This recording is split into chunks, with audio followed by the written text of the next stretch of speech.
ರಾಜಧಾನಿ ಬೆಂಗಳೂರು ಸೇರಿದಂತೆ ವಿವಿಧ ಭಾಗಗಳಲ್ಲಿ ನಾಡಪ್ರಭು ಕೆಂಪೇಗೌಡರ 517ನೇ ಜಯಂತಿಯನ್ನು ರಾಜ್ಯಾದ್ಯಂತ ಇಂದು ಆಚರಿಸಲಾಯಿತು.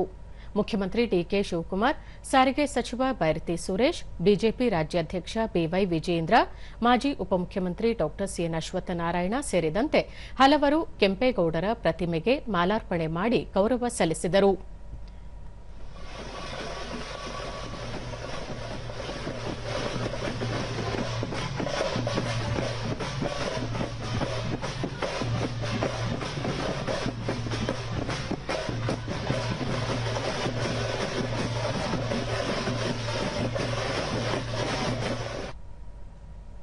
ಕೆಂಪೇಗೌಡರ ಜಯಂತಿ ಅಂಗವಾಗಿ ಮುಖ್ಯಮಂತ್ರಿ ಡಿಕೆ ಶಿವಕುಮಾರ್ ಶುಭಾಶಯ ಕೋರಿದ್ದು, ಬೆಂಗಳೂರಿನ ಪ್ರತಿ ಬಡಾವಣೆಯ ಇತಿಹಾಸದಲ್ಲೂ ನಾಡಪ್ರಭು ಕೆಂಪೇಗೌಡರ ಹೆಸರಿದೆ.